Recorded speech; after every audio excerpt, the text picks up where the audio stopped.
Hello and welcome back to Behind Clean Lines. I'm Mikkel Svold, and in today's episode we're diving into the world of collaborations, because innovation is not just an internal affair. Often it does involve a lot of different people from different areas and therefore also a lot of collaboration.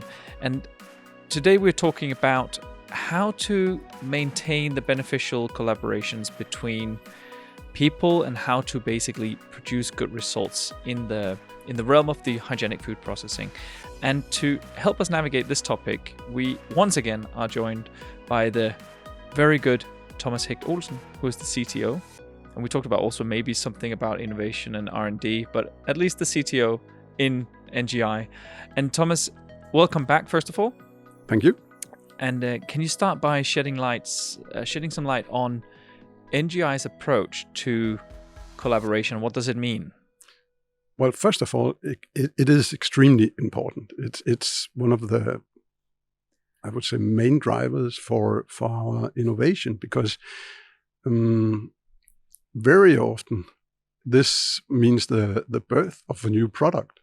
For example, when first we started out with we had a inquiry from Tetra Pak that could you make a foot for a load cell?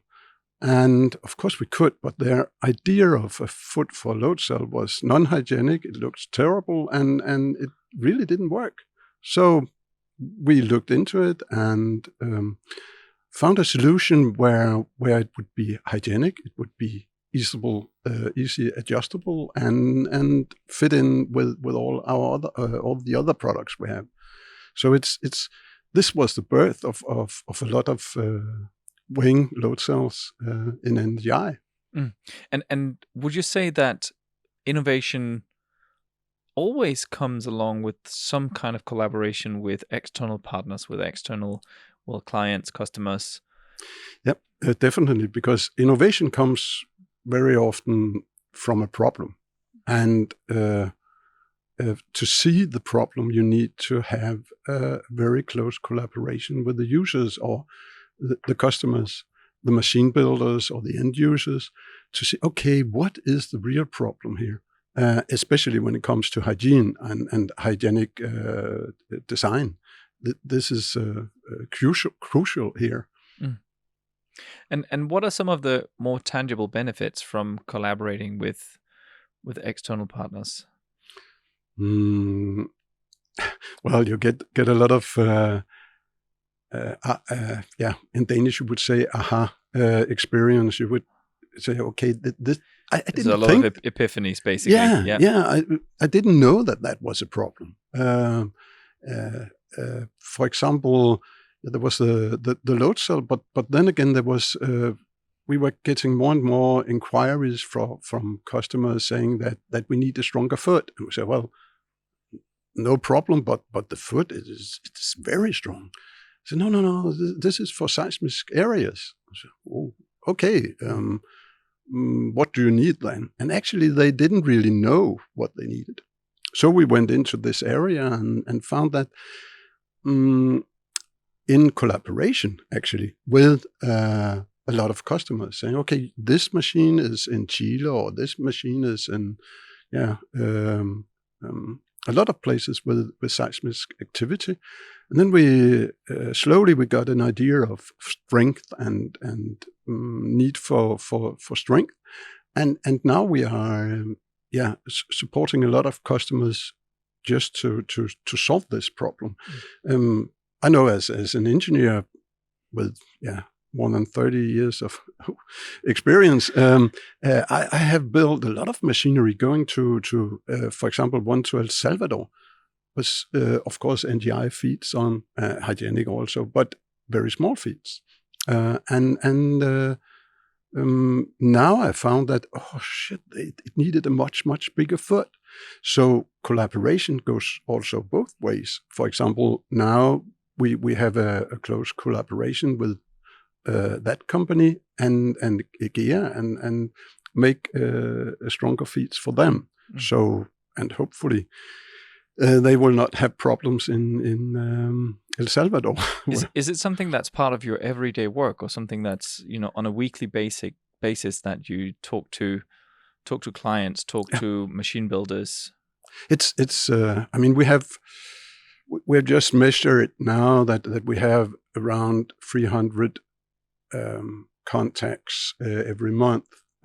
So yeah, around 10 contacts every month and every day in technical department, and this is, most of these are going, of course, through sales, but we are handling these inquiries, and then when there's something that we don't understand and then we want to know more about, then we contact the customer and say, okay, from a technical view or for R&D, what do you really need?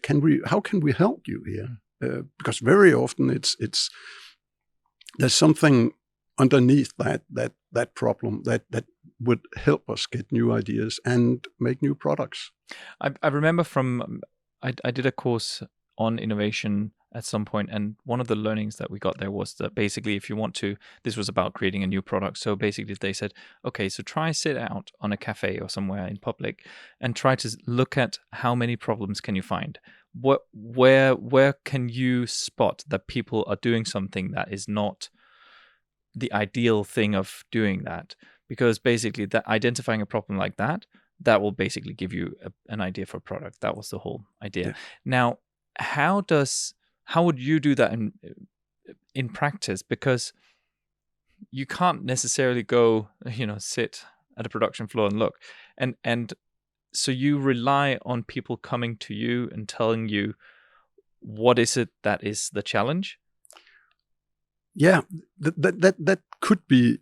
In some cases it is, and with both the cases I told you about, it is.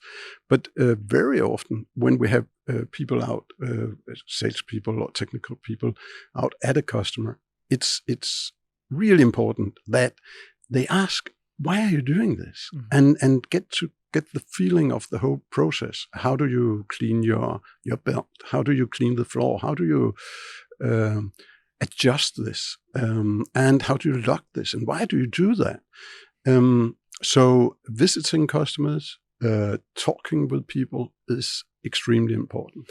So basically it's what you heard about the cafe. Well, we have to do that with our customers, meet them. Yeah, because what I was thinking is that sometimes you would also experience that your customers, they don't actually know that they have a problem necessarily. Or they think they have a problem, but it's not really a problem, or it's the wrong problem. Yeah. How do you navigate that? What do you do? Well, that is also one of the problems with actually having so many patents or making things that does not exist yet. So yeah, we in a way we had that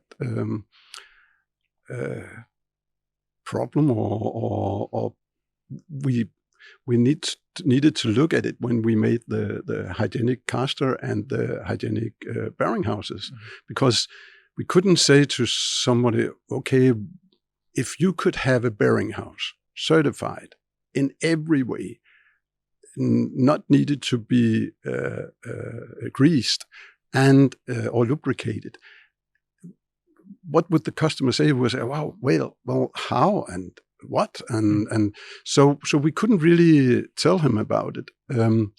So sometimes we do solve problems people don't know they have, and it's really exciting because you don't know how it's going to evolve on the market, and that is also why sometimes we go too far and then we go a little bit back. So when we launch the stainless steel bearing houses, we will go a little bit back to more functionality and more something people know, and then we have the real spacey products that can help you in a really hygienic situation. So I think it's something about imagination, and then all the and listen to the people, listen to find the problem, listen to the customers. That is extremely important.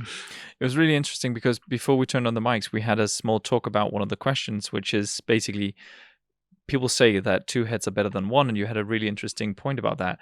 Can you turn back time and redo that point for the listeners as well? Yeah. So are two heads better than one? In finding problems, I would say, because starting talking about and starting looking at it, you will be much better. Maybe even 10 people would be great finding a lot of problems. Then solving it, we work in pairs because it's not good to work alone. Mm-hmm. Sometimes when you work in pairs, magic happens. If it doesn't, bring one more in, but don't work all the time. Don't have innovation in a group. That's killing the ideas that are a little bit out of that are not. You don't think at the start that they are good, but it has to be driven by one, maybe two persons. Mm. Then it's good. Then it's folding it out, and then of course you have to bring more people in over time, and sometimes that will change it a bit. And then all the time you go back to the customer and say, okay, I know you didn't think about this, but does this work for you? And say, wow, I have never thought that would be a good idea, but yeah, it works. Yeah. And what are some of the hurdles that you've encountered, if you have some examples maybe of things that you thought, okay, this is going to go smooth sailing, and then suddenly a storm hit? Well, I think, for example, when we launch the hygienic conveyors, or not conveyor, but conveyor legs, when we launched that, I thought, okay, now we have an idea. Everybody will be able to make a hygienic conveyor. They can just use our legs, and we have like 9 different sizes and so on. But it didn't sell. It because we, in a way, we made the problem maybe a little bit bigger for customers that needed to weld it anyway. So and then the focus on hygiene, at that time it wasn't maybe that much, because now the sales are going much better, but it's still not really started up. So I think, and I actually made a bracket that was the first bracket ever, and I think actually also the only one hygienically designed, and it was so special, and I think also a bit too expensive, and it really didn't. We only sell a few of them, but that's not really a success. And is this? Do you think is this due to it's basically spotting trying to solve a customer problem that is not there, or is it due to not involving the right people at the right time in the process? What do you think? Yeah, I think actually it's a bit of both. And then, of course, price and hygiene, because now people are more willing to pay for hygienic design. Mm-hmm. At that time, not so much. So it's changing all the time, and maybe we'll have a review at the hygienic bracket, as we call it. Sometimes you are not, and I forgot actually, because that is what's so great about NGI. The products we make are most of the time relatively cheap to innovate and construct and build. So we very often solve a problem for a customer one way and then tweak it a little bit to another customer. And at the end, we have a great product, but we have no really prototypes we had to throw out. We learn every time we build something new. And I think that's some of the magic going on here, that we can make money on innovation. And that now our time is soon up. So actually, just maybe bouncing off of your last point here, what advice would you give other CTOs who want to innovate, who want to collaborate on innovation, who want to drive their business also by innovating new solutions and offerings to the market? What advice would you give other CTOs? apropos collaboration, I'm in a network with several very innovative people, and that is what we ask ourselves every time we meet. How do you really get good innovation, and how do you create something new? And there's written a lot of books about it, and you can buy plays that can help you, and you can do a lot of things. It's not easy to say in one word, but collaboration is actually a good word to put into it. That's a place to start. Find the problem, collaborate to solve it, and put a bit of hygiene on top of it. Then it's solved.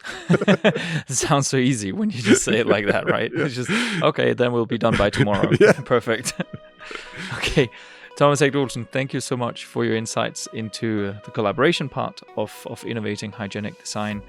And of course, to the listeners out there, if you enjoyed this episode and the discussion we've had and want to stay updated on future episodes, please do hit the subscribe button on your podcast player.